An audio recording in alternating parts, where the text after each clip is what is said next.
Bayangkan sebuah malam di pinggir pantai Parangtritis yang diselimuti kabut tipis. Angin berhembus lembut, membawa aroma garam laut yang menenangkan. Tapi malam itu tidak seperti biasanya. Di ufuk barat, terlihat sinar hijau misterius menyala-nyala di permukaan air. Dari balik kabut, terdengar suara ombak yang menghentak-hentak, seolah ada sesuatu yang tak terlihat sedang mengamuk di kedalaman.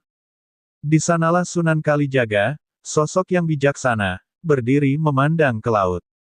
Sunan Kalijaga, salah satu wali Songo yang terkenal dengan kesaktiannya, mendapat firasat bahwa malam itu akan ada sesuatu yang besar terjadi. Nyi Roro Kidul, penguasa pantai selatan, telah lama menjaga wilayahnya dengan kekuatan mistis yang tak tertandingi. Namun, malam ini Sunan Kalijaga merasa ada ketidakseimbangan energi yang perlu ia luruskan. Dengan tenang, ia melangkah maju menuju air, angin tiba-tiba berhenti berhembus, suasana berubah tegang. Laut yang tadinya tenang mendadak bergolak, ombak setinggi pohon kelapa muncul dan Nyi Roro Kidul menampakkan dirinya dengan anggun namun penuh kekuatan. Nyi Roro Kidul adalah sosok yang dihormati dan ditakuti oleh banyak orang, termasuk para wali. Namun, Sunan Kalijaga tak mundur. Dia tahu ini bukan hanya soal kekuatan, tapi soal menjaga harmoni antara alam manusia dan alam gaib. Sunan Kalijaga, suara Nyi Roro Kidul terdengar menggelegar namun tetap lembut. Apa yang membawamu ke wilayahku? Sunan Kalijaga dengan tenang menjawab, aku datang untuk memulihkan keseimbangan. Ada kekuatan yang mengganggu harmoni alam ini, dan aku merasa kau tahu tentang hal itu.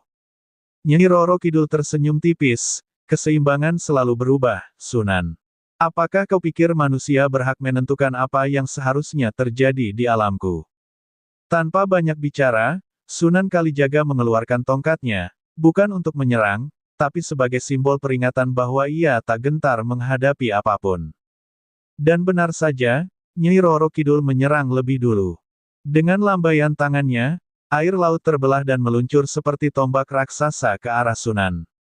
Dengan gerakan yang lembut namun cepat, Sunan mengangkat tangannya, air laut itu terhenti di udara, kemudian jatuh kembali ke laut tanpa menyentuhnya. Serangan pertama gagal, tapi Nyi Roro Kidul tak berhenti di situ. Ombak besar kembali bangkit, kali ini disertai angin kencang yang berputar seperti badai, mengelilingi Sunan. Ia tetap berdiri tenang, dengan sekejap mata, badai itu menghilang begitu saja. Nyi Roro Kidul semakin tersulut, lalu tiba-tiba muncul di hadapan Sunan dengan kecepatan luar biasa, melayangkan pukulan gaib yang cukup untuk mematahkan pohon besar.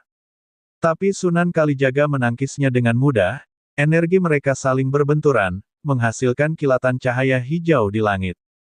Aku tidak datang untuk bertarung, ujar Sunan, suaranya tegas namun tetap tenang. Namun jika ini yang kau pilih, aku tak punya pilihan lain. Pertarungan berlangsung sengit. Nyi Roro Kidul menggunakan kekuatan alamnya, memanipulasi angin dan air dengan kemahiran yang luar biasa. Namun Sunan Kalijaga, dengan ilmu kebatinannya yang mendalam, mampu menandingi setiap serangan. Lautan bergolak, angin menderu, namun Sunan tetap tenang. Setiap serangan Nyi Roro Kidul seolah tak mampu menyentuhnya, meskipun kekuatannya luar biasa. Hingga akhirnya, Nyi Roro Kidul terhenti, kehabisan energi dari kemarahan yang terus ia lepaskan. Melihat itu, Sunan Kalijaga berkata dengan lembut, aku tahu kau marah, tapi kemarahan hanya akan menghancurkan, baik bagi alam maupun dirimu sendiri. Nyi Roro Kidul terdiam, pandangannya berubah dari amarah menjadi penuh kesadaran. Apa yang kau inginkan, Sunan? Tanyanya dengan suara yang lebih lembut. Sunan Kalijaga kemudian menjelaskan bahwa manusia dan alam gaib harus hidup berdampingan dengan damai. Bahwa kekuatan besar seperti Nyi Roro Kidul tidak seharusnya menggunakan amarah untuk mengatasi masalah, tetapi dengan kebijaksanaan. Nyi Roro Kidul akhirnya mengakui bahwa Sunan benar. Dia melihat bahwa Sunan tidak datang untuk mengambil wilayah atau menguasainya, tapi untuk memulihkan keseimbangan yang terganggu. Dengan penuh penghormatan, Nyi Roro Kidul menarik kembali kekuatannya, dan laut kembali tenang. Sunan Kalijaga pun meletakkan tongkatnya, menunjukkan bahwa ia juga menghentikan pertarungan ini. Mereka berdua berdiri di bawah langit yang mulai cerah, bintang-bintang bersinar terang di atas mereka.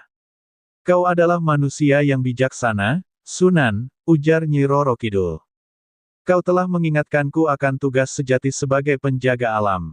Sunan Kalijaga hanya tersenyum tipis, dan kau juga telah menunjukkan padaku bahwa kekuatan terbesar adalah kemampuan untuk mengendalikan diri. Malam itu, pertarungan antara dua kekuatan besar berakhir dengan perdamaian.